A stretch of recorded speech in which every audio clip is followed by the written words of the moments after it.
world order, financial world order.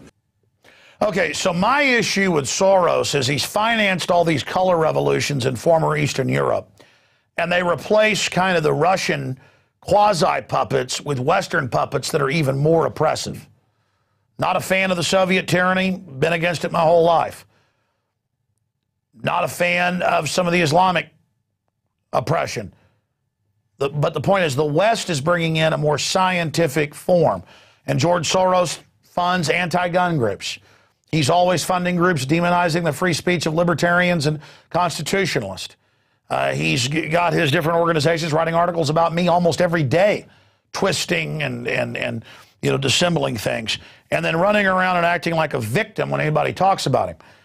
Now, continuing here, going back to the Daily Beast articles, while we got on the subject of Soros, he's come out, and we have an article on INFOWARS.com that breaks it down in more detail, and basically talks about economic collapse, martial law, political crackdowns, and he says this is the most evil, to quote him, time of his life, even more dangerous probably than World War II.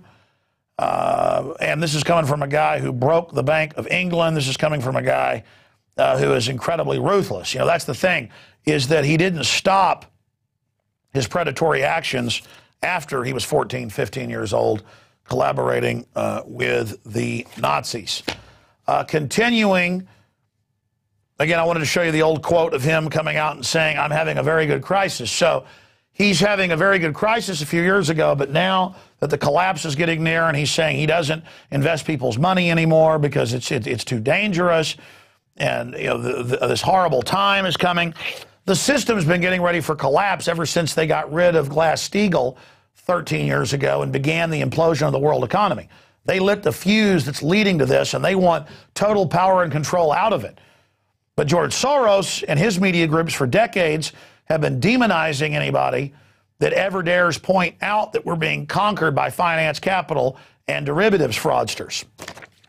And here's another article with Soros-funded and supported people, not just in the White House. Cass Sunstein calling for arresting people that don't believe in global warming, man-made global warming, who calls for shutting down people's websites, who disagree with the government. Disagreeing with them is a conspiracy theory. Continuing on that front, Soros' mouthpiece calls on Google to police conspiracy theorists. And it's funny, maybe we should pull this up. Google has announced today, it's big news, that in their terms of service now, you have no privacy. And I was talking to some of the IT people. They said, one of the IT guys came in and said he was searching Google, and it popped up with a thing of, hey, your buddy, Max, was looking at this Austin company, and he thought it was interesting. Google's now doing what Facebook does. And Max said he had done some work for that company 2 years ago, and Google had a complete database and his name attaching him to it. They can put in fake info to set you up. Information can be misunderstood by people. The list goes on and on. And yeah, you've got the new rules from Google, but if you just type into Google News, Google changes terms of service. I mean, it is mega big. You're going to see thousands of articles dealing with this if you just type in Google changes terms of service, and says that you have no, as in zero, rights to any of the information, and they're saying you can't opt out. Here it is. We can put it on screen. Google to update privacy policy to cover wider data use. And look at how they just report that incredible info like it's no big deal. So one of my IT guys went and read the new policy, and it says that you have absolutely no right to anything you have ever done on Google, and we're going to sell it and use it however we want. In fact, see that link? Hammered by critics for the way it integrated Google's Plus post into search results. Google said that it had been working on new policies for a long time and that recent events had nothing to do with the timing. And it just goes on from there. Now, remember when Schmidt, the head of Google, said a few years ago, he was the outgoing head at the time, he said, hey, we're not going to be don't be evil anymore. You better not do something on the internet if you don't want everybody knowing about it. Well, wait a minute. I do stuff that's private in my house. I don't want people knowing about it because it's none of your business. Whether it's in bed with my wife or cooking eggs or picking my nose. It's my house. It's my life. It's not, I got something to hide. And I go use your stinking service to look up news.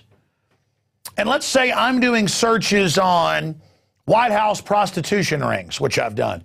And then I find names involved and I go search connections to underage callboy ring going through the White House, which was in the Washington Times, and Barney Frank. And imagine what the system can do taking just that search out of context and acting like I'm actually out there looking for that. But let's go one further. It's already happening. You visit something on Facebook, by accident, it pops up, takes over your computer. That's now in a database that you went to that site. But now when your wife's searching the computer and Google knows that you went there for whatever reason, that's popping up. The point is, it's so sick, it's so creepy, and it's full of data errors on top of it. I mean, I cannot even begin to explain to you how sick this is. I mean, look, the guys just searched it during the break. There it is, boom. Homosexual prostitution ring, VIPs, Reagan, Bush, all of them. And I can show you articles, the underage call boys, you know, all these administrations. There's the credit card receipts. I'm searching that information. Now, when I'm logging in to get a hotel somewhere else, any of it, it knows my entire history. And this information can be absolutely misused and taken out of context. And then meanwhile, we've got the Soros mouthpiece calling for web censorship. It goes on that his own biography says he's a well-connected insider, and it goes on how the internet is a useful tool for people who deny global warming as well as anti-vaccination movement, calling on Google to provide a socially responsible treatment that would marginalize such beliefs by amended search results. So drive us down off the searches, shut down our speech, and have their little notices pop up on us. That's already going on when they say a site is infected. They set the precedent with, oh, we're protecting you from an infected site. Now they're saying it's infected info. Or they just push you off the searches altogether. Google's already done that 2 years ago. INFOWARS, Prison Planet, top news organizations, huge, millions of visitors a day now. Not in Google News search, not Google Web, Google News, delisted, never been an article there for 2 years. Already happening. They're already doing this. And Google's admitted that they take stuff off YouTube when the government, quote, says that it's anti-government or critical of the government. Google, Yahoo, Microsoft, they already helped China and others build their big electronic Berlin Wall, the Great Wall of China.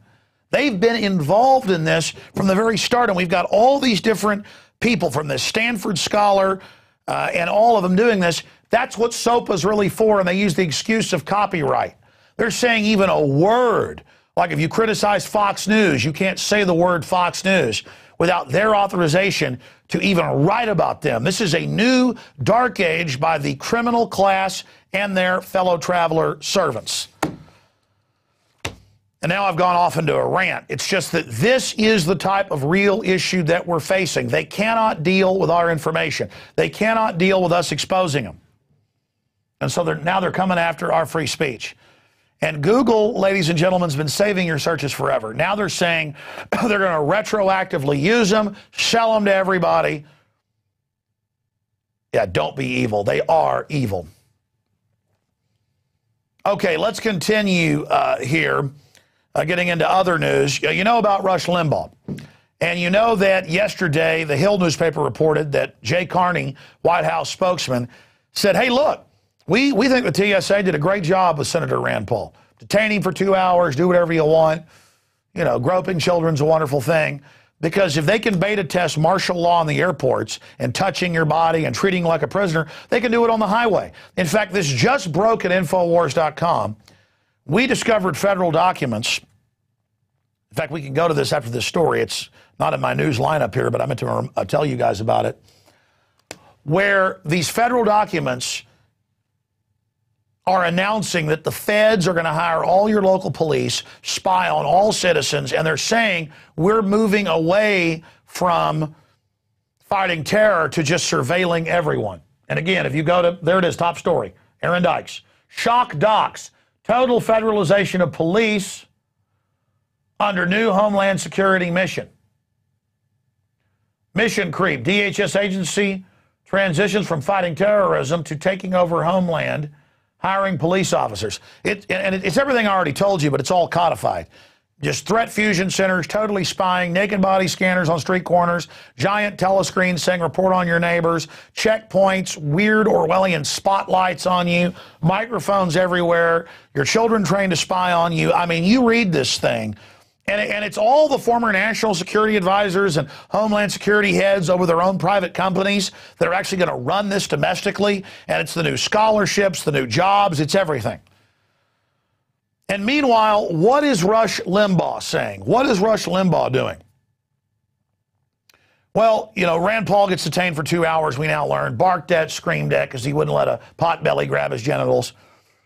Turns out they have the metal detectors where they beep when they want to search you. This has happened to me, where they go, well, it selected you for a random search. But I've talked to my sources inside the government. They actually hit a button when they want to search you. That now happens when I fly to Austin. They come over and go, hey, you're a troublemaker. Get over here. We'll show you who's got the power. Guy actually told me, you know, troublemaker. And I go, where are you going? He goes, I know who you are. And I'm like, you are actually a sack of crap. I mean, you're a pathetic little worm who doesn't like my political speech, so you're going to act all powerful with me. Man, I tell you, this world is run by guys that can't get women and who are just losers and hate everybody. But side issue. The point is that this sack of crap, I didn't know they could stack it that high. I went through this whole power trip with me. Well, now Limbaugh, Ron Paul sounds like an Islamic terrorist. And he goes on to say, well, they've stopped Rand Paul, but I think, you know, it'd be reasonable if they stopped Ron Paul, because he might be a terrorist. And again, it's like it's a joke, but it's not. This is the way they're shifting the whole Homeland Security system now to the white Al-Qaeda and all their TV ads, and to domestic groups, and all the guys in the ads are wearing John Deere hats. Again, they sold the good old boys on taking people's rights because it was just for the brown people. And now they're selling everybody on taking the rights of the white people. And it's like that Jet Sprat could eat no fat and his wife could eat no lean. So in between them, they lick the platter clean. You got the white folks saying, well, I'm not really racist, but the brown people are scary. Secretly arrest them.